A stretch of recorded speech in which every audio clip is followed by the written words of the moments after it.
Football Manager is definitely a complicated game, particularly if you're pretty new to this series. It can seem quite overwhelming, and we do get a lot of comments from people saying, why is this game so hard? Well, today I'm going to try and help you with that. I'll be pointing out 5 essential things that you should know about Football Manager, call them principles, call them tips and tricks, a bit of a mix of the two really, to try and help you out in your game, and I promise you if you follow these, you'll definitely have some success in your save. Now granted, a lot of these will be aimed at fairly newcomers to the game, but there'll still be stuff in here for even the experienced players, so hopefully you'll stick with us, like the video if you enjoy it, and with that being said, let's get started. And we're going to be using my Bordeaux save as the example for this video, part of a rebuild that I did on my channel, which if you want to check that out, you can find it linked in the description, but this is one of many teams I have rebuilt, and the 5 things I'm going to show you today, I use in pretty much every save I do, whether it's a top team, a low down team, a team in Europe, or South America. By following what I mentioned in this video, you're going to have a better chance of success. It's not guaranteed that you're going to win every game after this, but you'll definitely see overall in the general club picture, you'll be going in a better direction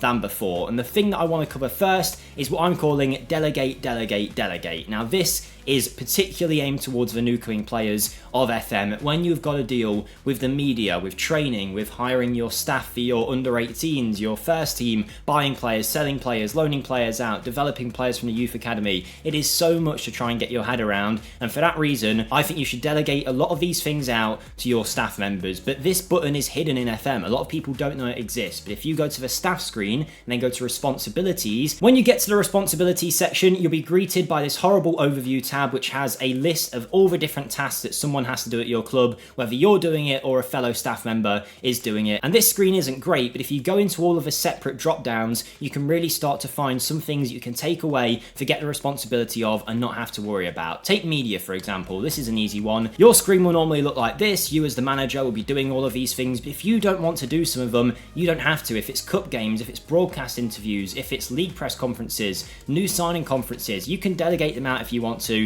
hit confirm, and you will not have to deal with this. Now media is obviously quite a basic part of the game and won't take up too much of your time, but there are some huge aspects of the game that you can just get rid of. Take training for example. I say get rid of, you won't have to worry about. Currently, if you start playing FM, you'll be delegated your training for your first team and your individual training, but if that's stressing you out, if you don't want to worry about it, just hit delegate. Someone else will do it for you. Your assistant manager in this case. Will it be as good as if you did it? A lot of the time, no is the answer, but it will still be done to a decent level. You can forget about it, and to be honest, I always delegate out my training. It's not something I want to get too involved with. Another big time saver, if you go to the staff section and go to contracts, you can delegate all this out to other people, so they have to sort out your staff contracts. One of the worst things in FM is when you get to an end of a season or the start of a season and you get that long list of contracts that are expiring, and it is so long, it's so annoying to look at. By delegating some of these things out, there's just less for you to do, whether it's doing your staff contracts, or like I say, you can go to transfers, go to contracts and have someone sort your under 18s, your second team, your under 21s, whatever you've got, you can delegate it out. Delegate, delegate, delegate, and your life will be so much easier as a manager. Less things to worry about mean you can spend more time focusing on the things that will really matter to you in getting your team ticking and playing the right way. Now, you might have heard the phrase reach for the stars. In fact, S Club 7 say if you reach for the stars, your dreams will come true. But in FM,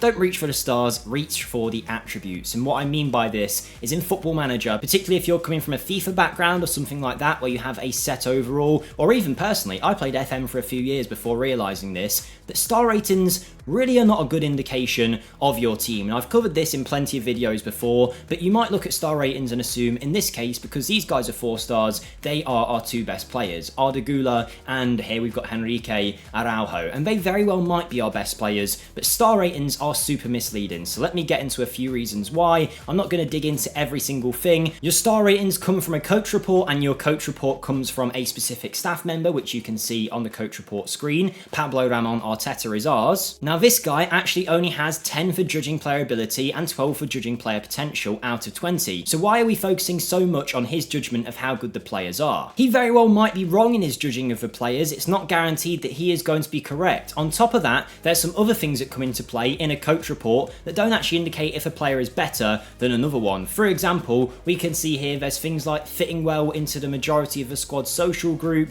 Sometimes you'll even see the fans like the player, but really if we're judging a player based on his ability, how much does how much the fans like him really matter? How much he fits into the social group really matter? Actually, it kind of doesn't. It's just a general judge of how good a player is for your club. Sometimes you'll even see because a player came through your academy, he's exempt to registration rules, and that will affect a player's star rating, which isn't necessarily right. Instead, what I suggest you do is look at the attributes on screen. They are mostly the be-all and end-all of how a player is going to play. There are also some hidden attributes that I'll cover a little bit later in the video, but don't worry about them right now. But what I am saying is if you look at a player and look at his attributes, that's how you can tell how good they are, not based on the coach report, because sometimes they can be wrong. At the same time, these star ratings are based on form as well. So if one player is playing really well, his star rating can be boosted. Suddenly you might think he's a better player than another guy, sell the other guy on because you don't think he's as good, and then you realise actually the other person was better, this guy was just in good form. For example, let's take our other striker here, Nelson Viper, supposedly considered worse than Henrique Araujo. Not by much, mind you, and he very well might be, but if we compare these two as players, Henrique Araujo and Nelson Viper, we can see it's actually pretty close. Now I know there's a few more of these tabs going over towards the blue side, which is Henrique Araujo, suggesting he's better, but when you really dig into it, how much does corners and crossing really matter? Whereas Viper has got heading ability, and then maybe Araujo's got some on the long shots, but Viper's a better passer, and even in some of the key attacking attributes like off the ball, Nelson Viper is better. So I'm not saying he is better than Henrique Araujo, but this is what you kind of need to do. You need to really look at the attributes that are presented to you and not just look at the star ratings. That goes for comparing players in your team, but also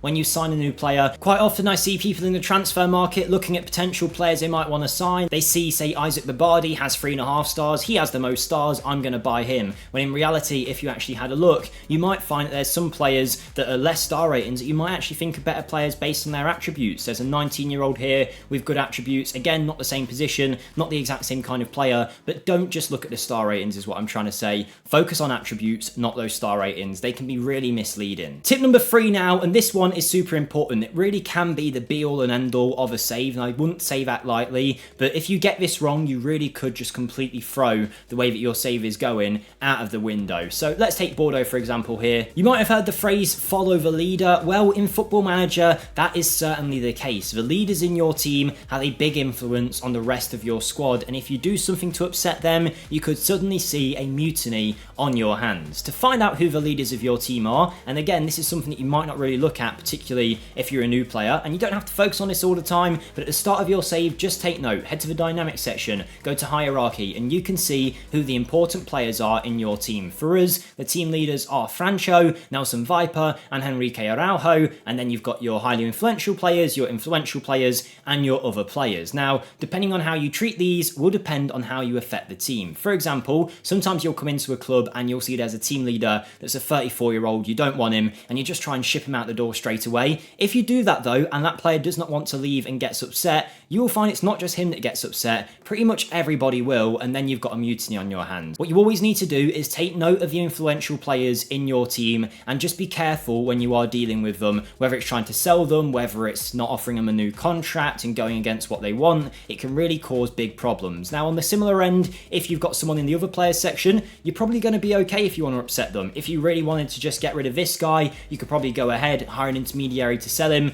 Even if he didn't want to go, he might kick up a fuss, maybe one player would get on his side, but really it wouldn't cause a major issue. And this is the case in real life, of course. It works exactly like this in real life football. If you're a manager at a club and you step in and you go for one of the team leaders, let's say for me, I'm a Chelsea fan, so Reece James at Chelsea, he's the club captain and one of the leaders in the club. If a manager comes in and says, Reece James, I hate you, there's going to be some players that get on Reece James's side, and suddenly a good core of that squad, the ones that are friends with that influential player, are going to dislike you. Whereas if you went for a player that maybe wasn't as important, for example, Slanina, Chelsea's loanee goalkeeper that they've sent out, if you went up to him and said, I don't like you, I'm going to sell you, how much of an influence is that going to have if he gets upset about it? Probably not as much, because these team leaders have a big influence on their squad. That's not to say you can ever sell Franco, for example, or upset him. Just be careful and know that when you do, if it's not for a valid reason, you could be causing a storm that you do not want to deal with. So make sure you're aware of your team leaders and deal with them appropriately. I have sold some before. Sometimes you do take the hit and accept the team are going to get mad.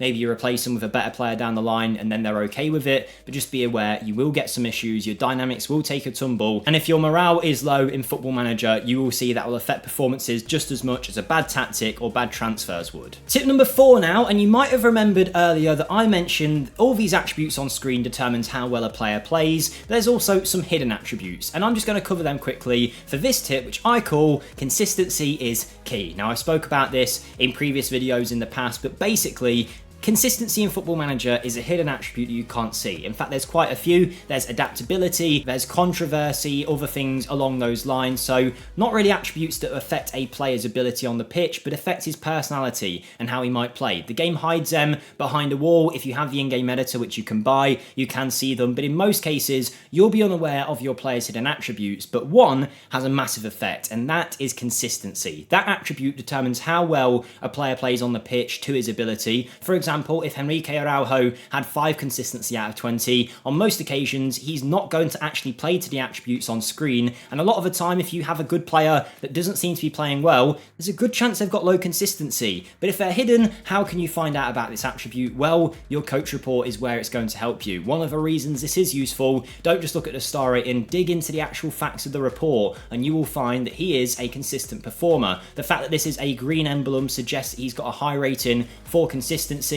and that means he's likely going to play at a high level on a regular basis, and as you can see, he pretty much has. He took a little bit of time to settle at the club, then scored 24 goals, then 21 the season after. It's looking good for him. So always keep consistency in mind, because if you have lots of inconsistent players on your team, it's going to affect the performance of your squad. And it's something you should also focus in on when you're buying players, because consistency, you can't naturally change it. Over time, sometimes younger players can get their consistency up a little bit, but the chances are is if you have an inconsistent player at a young age, that won't change all that much, if at all. So take, for example, you're after a striker and you're trying to decide between Federico Perilla and also, let's take another one, for example, in Francisco Velasquez. I don't know if I pronounced that right. If we have a look at them, they're both very good strikers, both quite cheap for the players we're looking at, but let's have a look at their coach report. If we see in this guy's coach report, he's got lots of greats going for him, but actually if we have a look, he has got an orange emblem for consistency. It says needs to work on becoming a more consistent player to develop further. Also, adaptability is shown here. He might struggle to adapt to a new country, so really do take notes of these reports, have a look, because you can find some extra information that might make up your mind. So we know that Velasquez here is a good player, but he might be a little bit inconsistent and he might not adapt very well to our country, whereas Federico Perilla, similar player, probably a little bit better actually, but if we go to his coach report, he is a consistent performer. Again, might struggle to adapt, but he's got a higher rating for consistency. We know that now. We can take that into account and expect him to be a more regular performer for our team, and therefore might be the better player to sign. So always keep an eye out for that. Consistency is key in Football Manager, one of the most important attributes in the game. It will have one of the biggest effects on your save, and a lot of the time people don't even know it exists. One more tip to go before we see it though. If you have enjoyed the video up to this point, I greatly appreciate it if you could hit the like button, but also let me know in the comments, if you were starting FM again, what is the one tip that you would want to know if you were a new coming player? Because there's so many things out there in FM. The more things we can get here in the comments, the more it's going to help any new players that come along to take a look at this. But this next thing is something that isn't necessarily going to change your world in Football Manager, but it will save you so much time, and I can't believe I did not know about it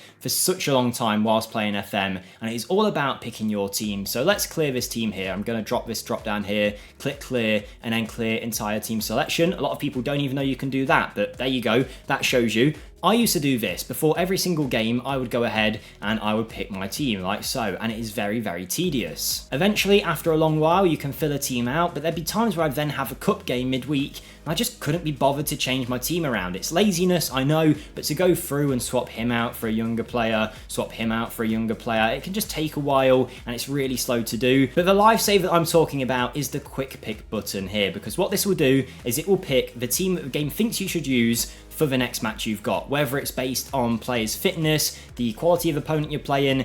It will do it for you. So you hit quick pick and it will pick a squad. Great. Some people know about that, some people don't. What a lot of people don't know is that you can actually get presets for what kind of team it's going to pick. So you can kind of make your cup team and make your first team and just click a button and let it do it itself. For example, let's say we're playing a non-league side in a cup game and we want to give some young players a chance. We don't have to go through and drag all the young players up. You can just hit this drop down, go to pick youth prospects. That will add some youth prospects into the lineup, still keep some key players in, but it's just a super easy way of changing your team and rotating it. If you don't like that, you can go ahead and pick the best squad possible. Pick without restriction, pick best 11. There you go. This is our best team, but some of those players can't play currently. So if you hit quick pick, it then sorts that out. At the same time, let's say you had a game at the weekend and now you've got a game midweek and you want to rotate. You don't have to go through and do it yourself. Should you not want to, you can go pick rotated squad and go for slight, more, or full rotation. Let's say more, that's only going to keep a few players in, get a lot of players out of a team that can now rest up and get some fitness back in their legs. But the quick pick doesn't stop there. There's even more it can offer you. For example, if you set a tactic up, you bring in your youth prospects, let's do that for example, and suddenly we've got some youth prospects that are playing but maybe aren't playing in the best roles, like this guy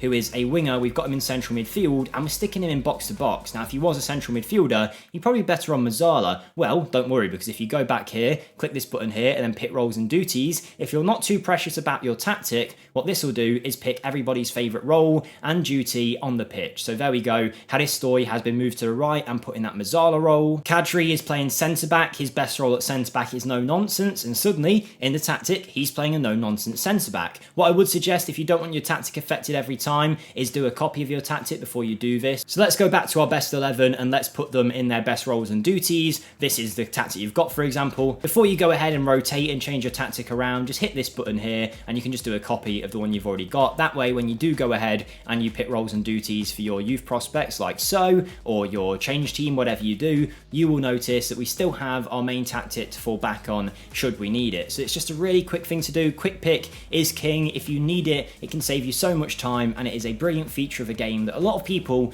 do overlook. So there you go. There's 5 things I think will really help you in your FM game. Let me know if you have any questions down below. I'll do my best to help. Thank you for watching, and I'll see you next time. Goodbye.